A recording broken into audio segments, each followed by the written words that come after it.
नमस्कार दोस्तों, आज का हमारा टॉपिक है कार्डियक साइकिल। जैसे कि हमने पिछले लेक्चर में प्रॉमिस किया था, आज हम पढ़ाने वाले हैं कि स्टेथोस्कोप जब हम लगाते हैं, जो हमें हार्ट की साउंड्स आती है, जिन्हें हम लब और डब कहते हैं, तो वो साउंड्स कैसे आती है, कहाँ से जनरेट होती है, उसे देखने के लिए हमें सीखना पड़ेगा कार्डियक साइकिल। तो टाइम वेस्ट ना करते हुए हम आते हैं कार्डियक साइकिल में होता क्या है।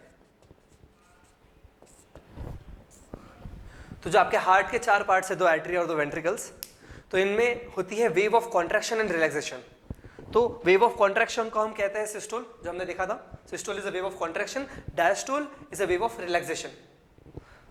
तो एट्रिया और वेंट्रिकल में ये दोनों अलग अलग टाइम पर होती है, और टोटल कार्डियक साइकिल जो होती है वो होती है 0.8 सेकेंड में।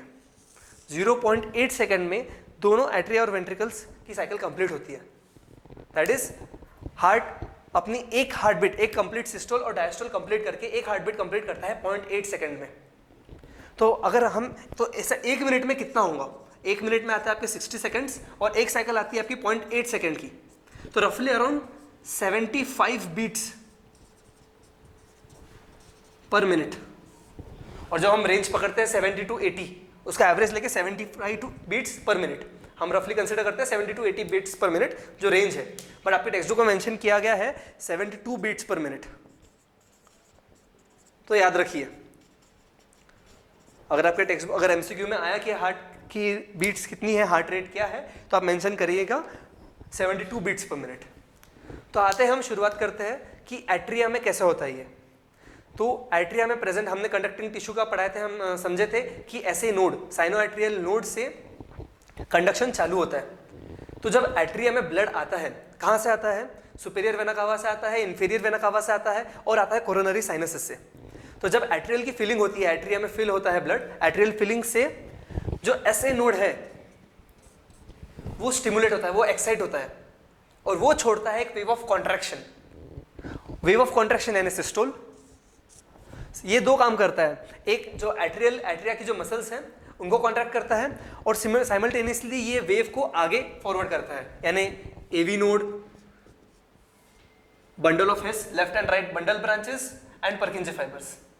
ये फॉर्मेट याद रख लीजिए, SA node to AV node to bundle of His, to left and right bundle branches and to Purkinje fibres. तो एट्रिया में ये सिस्टोल लास्ट करता है 0.1 सेकेंड के लिए। तो 0.8 सेकेंड, तो 0.8 सेकेंड्स में से 0.1 सेकेंड इसका सिस्टोल रहता है, तो बचा हुआ सारा टाइम ये रिलैक्स करता है। यानी 0.7 सेकेंड के लिए हार्ट का एट्रियम डायस्टोल में रहता है। तो systole for 0.1 second and diastole for 0.7 seconds. और जैसे ही इसका एट्रिया का सिस्टोल खत्म होता है, तुरंत वेंट्रिकुलर सिस्टोल चालू हो जाता है। तो वेव ऑफ कॉन्ट्रैक्शन पहुंचती है वेंट्रिकल्स तक के, एवी नोड से, बंडल ऑफ हिस से वेंट्रिकल्स तक पहुंचती है, और वेंट्रिकुलर कॉन्ट्रैक्शन चालू होता है, वेंट्रिकुलर सिस्टोल चालू होता है। तो वेंट्रिकुलर सिस्टोल जो है वो लास्ट करता है 0.3 सेकेंड के लिए, क्योंकि वेंट्रिकल्स बड़े ऑर्गन्स है, वेंट्रिकल्स का काम है कि वो ब्लड को पंप करे। राइट वेंट्रिकल पंप करता है ब्लड को लंग्स के तरफ पल्मोनरी सर्कुलेशन के लिए वाया पल्मोनरी ट्रंक और pulmonary arteries, which is also called as pulmonary aorta. मैं नाम बार बार रिपीट कर रहा हूं ताकि आपको ध्यान रहे। और लेफ्ट वेंट्रिकल पंप करता है वाया सिस्टमिक एओर्टा और simply aorta to the different body parts. तो वेंट्रिकल में जब सिस्टोल होता है 0.3 सेकेंड के लिए, तब क्या क्या चेंजेस आते हैं। जैसे कि हमने देखा, एट्रिया से वेंट्रिकल्स में ब्लड आया, तो जब एट्रिया से वेंट्रिकुलर में आया तो इंफीरियर वेना कावा और कोरोनरी साइनस, इनके तरफ जो वॉल्व्स थी, that is Eustachian valve and Thebesian valve respectively, ये क्लोज हो जाती है ताकि बैकफ्लो ऑफ ब्लड ना हो, इंफीरियर वेना कावा और कोरोनरी साइनस के अंदर वापस ब्लड ना जाए, इसलिए एट्रिया में ये वॉल्व्स क्लोज हो जाती है। सिमिलरली वैसे ही जब वेंट्रिकल में सिस्टोल होता है, तो राइट और लेफ्ट एट्रियोवेंट्रिकुलर वॉल्व, यानी राइट साइड में ट्राइकस्पिड वॉल्व और लेफ्ट साइड में बाइकस्पिड वॉल्व, ये दोनों वॉल्व आ जाती है बीच में ताकि बैकफ्लो ऑफ ब्लड रुके। तो the closing of this valves, closing of right and left atrioventricular valve यानी बाइकस्पिड और ट्राइकस्पिड वॉल्व एक साउंड जनरेट करती है जिसे हम फर्स्ट हार्ट साउंड कहते हैं, दैट इज लब, first heart sound.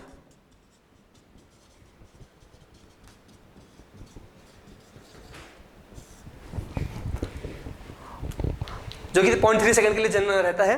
Next is ventricular diastole, यानी वेंट्रिकुलर कॉन्ट्रैक्ट होने के बाद रिलैक्स होता है 0.5 सेकंड्स के लिए।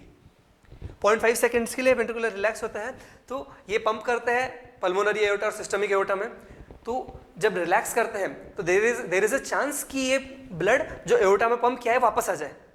तो ये बैकफ्लो को रोकने के लिए दोनों तरफ पल्मोनरी ट्रंक और सिस्टमिक एओर्टा में प्रेजेंट होता है सेमी लूनार वाल्व्स।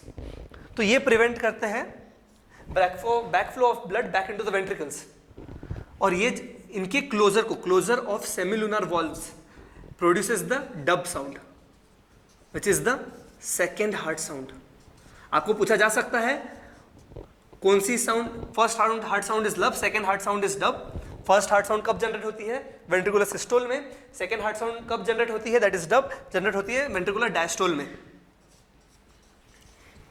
इसके अलावा एक खास इंपॉर्टेंट पॉइंट है कि एट्रिया रिलैक्स होता है डायस्टोल में रहता है 0.7 सेकंड्स के लिए, वेंट्रिकुलर डायस्टोल में रहता है 0.5 सेकंड के लिए। तो ऐसा कुछ टाइम रहेगा जहां पे ये दोनों रिलैक्स रहे, दोनों रिलैक्सेशन में रहे,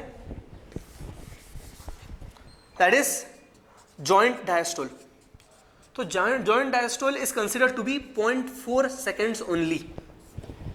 तो आप सोच रहे हैं ये 0.1 सेकंड के लिए है, बाकी पूरा टाइम रिलैक्स रहता है, और वेंट्रिकल्स जो है वो 0.5 सेकंड के लिए रिलैक्स रहते हैं। तो answer should be 0.5 seconds, but wait a second, the answer is 4 second. क्यों? उसे देखने के लिए हम ये ग्राफिक प्रेजेंटेशन देखते हैं, स्टडी करते हैं।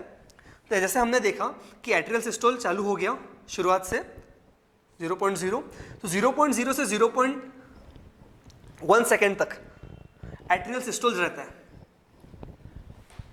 उसके बाद 0.1 टू 0.8 सेकंड के लिए एट्रियल डायस्टोल रहता है। बट बात ऐसी है कि वेंट्रिकल जो सिस्टोल करते हैं, ventricular contraction starts after 0.1 second. तो ventricular systole starts at 0.1 second and continues. ये देखिए ventricular systole starts at 0.1 second and continues till 0.4 second. और आगे 0.4 सेकंड से लेके 0.9 सेकंड तक कंसिडर करता है वेंट्रिकुलर डायस्टोल। तो आप सोच रहे होंगे कार्डियक साइकिल तो 0.9 सेकंड्स की हो गई। जी नहीं, जब 0.8 सेकंड के बाद वेंट्रिकुलर डायस्टोल में रहता है यानी रिलैक्सेशन में रहता है, नई वेव चालू हो गई है, new wave starts in the form of atrial systole. तो आपका कार्डियक साइकिल 0.8 सेकंड का ही है। और जो जॉइंट डायस्टोल है जिसमें दोनों रिलैक्स हो रहे हैं वेंट्रिकल और एट्रियम, वो रहता है 0.4 to 0.8 second, that is 0.4 seconds. तो जॉइंट डायस्टोल रहता है 0.4 सेकंड्स का। ये एमसीक्यूज में पूछा जाता है। आपको ऑब्जेक्टिव्स के अलावा थियरी में भी ये क्वेश्चन पूछा जा सकता है कि जॉइंट डायस्टोल 0.4 सेकंड्स का ही क्यों रहता है। तो कंसेप्चुअली हम ये समझ चुके हैं, आपको ये डायग्राम बनाना पड़ेगा उस केस में और मेंशन करना पड़ेगा कि जॉइंट डायस्टोल 0.4 टू 0.8 सेकंड के बीच में ही रहेगा, दैट इज फॉर 0.4 सेकंड्स। और जो दोनों हार्ट साउंड्स के बारे में जनरेट हुआ था, first heart sounds is generated during the ventricular systole, that is by the closure of tricuspid and bicuspid valves, and right or left atrioventricular valves. And second heart sound is generated due to closure of semilunar valves. तो ये क्यों generate होते हैं और कब generate होते हैं, दोनों पूछे जा सकते हैं। और बाकी आज अभी हम क्विक रिवीजन करते हैं। हमने देखा एट्रियम में सिस्टोल और डायस्टोल 0.1 सेकंड 0.7 सेकंड्स के लिए रिस्पेक्टिवली रहता है। कार्डियक साइकिल आपकी 0.8 सेकंड के लिए रहती है। 70 टू 80 बीट्स पर मिनट आपका रेंज है, बट आपके बुक में टेक्स्ट बुक में मेंशन किया गया है 72 बीट्स पर मिनट, तो आप वही लिखेंगे अगर क्वेश्चन में पूछा जाए तो। और वॉल्व्स के बारे में, कौन सी वॉल्व्स कहाँ प्रेजेंट है और उनके क्लोजर से कौन सी साउंड जनरेट होती है। Thank you.